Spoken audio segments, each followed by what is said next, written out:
Right, everybody, thanks for tuning in. Appreciate all the support over the last few days. Very positive feedback from the last video, so we're just going to do a similar video detailing the tabless electrode battery leak from Electric. The layout of this video will be as follows. It will comprise of 3 segments. The first being a statement made by Musk in the Q2 earnings call of this year, followed by Project Roadrunner, followed by the patent that was submitted in May for a battery cell. This is very, very important. On top of that, Elon has already seen the leaked image and he hasn't refuted that. Now, moving on to Musk's quote in the Q2 earnings call, the real limitation on Tesla growth is cell production at an affordable price. That's the real limit. So that's why we're going to talk a lot more about this on Battery Day, because this is the fundamental scaling constraint. So moving on, just dabble on that fact before we move on to the next segment of this video. Earlier this year, Electric revealed Tesla's secret Roadrunner project, and this consists mainly of an in-house designed battery for the manufacturing system to increase the production volume at a reduced cost. Now, keep in mind that Tesla acquired Maxwell Technology back in the 16th of May in 2019. This group specifically designed ultracapacitors, and on the side were developing batteries. This is where this breakthrough occurred, and then in the coming year, on the 7th of May this year, this patent application was submitted. The full patent will be linked below if you want to have a full read of it. However, this is going to take a half an hour to finish this video if I was to do a full summarization of everything in that. So I'll just quote a little bit from the patent later on in the video,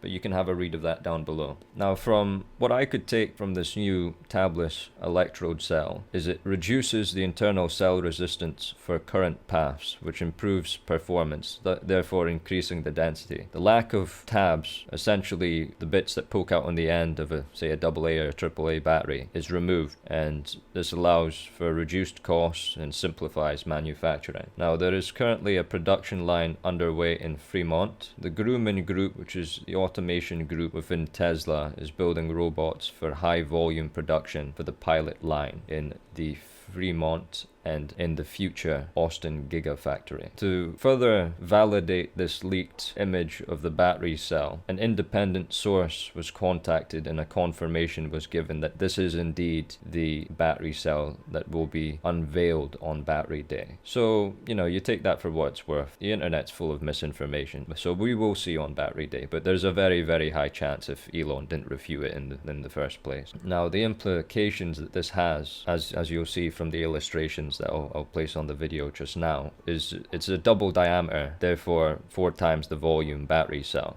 This lowers the amount of battery cells that will have to be placed in a power pack. It increases the density due to the volume. The time to produce this will also be lowered because essentially, as I was discussing in the previous video, you place the cells into the modules into the power pack. What they're wanting to do is place the cells all into the power pack, so they're skipping that step of the module. Now, moving on to the next segment of this video, and we'll be detailing some areas of the patent that was submitted in May of this year. Quote, current cells use a jelly roll design in which the cathode, anodes, and the separators are rolled together and have a cathode/anode tab to connect the positive and negative terminals of the cell can. Path of the current necessarily travels through these tabs to connectors on the outside of the battery cell. However, ohmic resistance is increased with distance when current must travel all the way along the cathode or anode to the tab out of the cell. Furthermore, because the tabs are additional components, they increase cost and present manufacturing challenges, especially when you're wanting to scale this up. So that's why they've removed the tabs. Decreases cost, increases speed for manufacturing. Now, the actual applications of this patent are, quote, a cell of an energy device with at least one electrode that is tabless, and methods forming thereof are described. The cell includes a first substrate having a first coating disposed thereon, wherein a second portion of the first substrate at a proximal end along the width of the first substrate comprises a conductive material.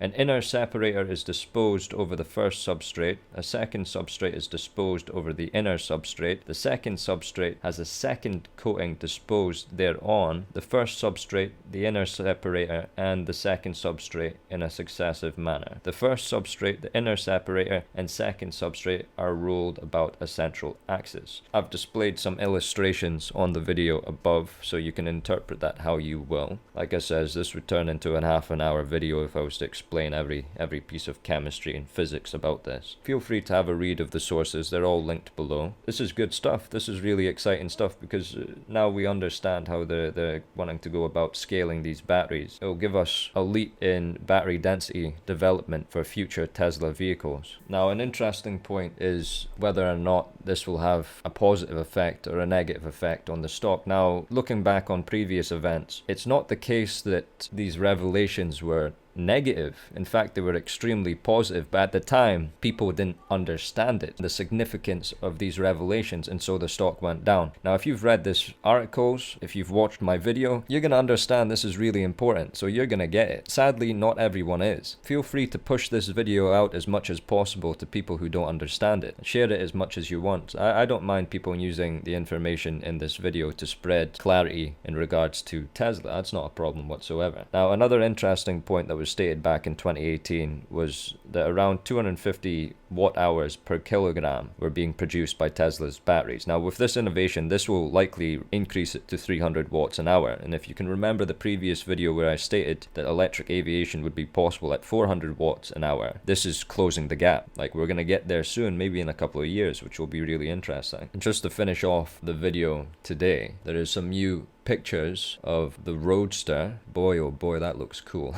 That looks amazing. I'll display them on the screen just now. This is incredible. I think I'd pick the white one. What do you guys think? Which one would you pick, the black or white? I think I'd go with white. I couldn't find any red images. I might go with red if there's one available. But yeah, I hope you enjoyed the video. Apologies if my voice is a bit deeper than usual. I've got a sore throat. And yeah, have a good day, and I hope you make good financial decisions. See you later. Thank you. Bye.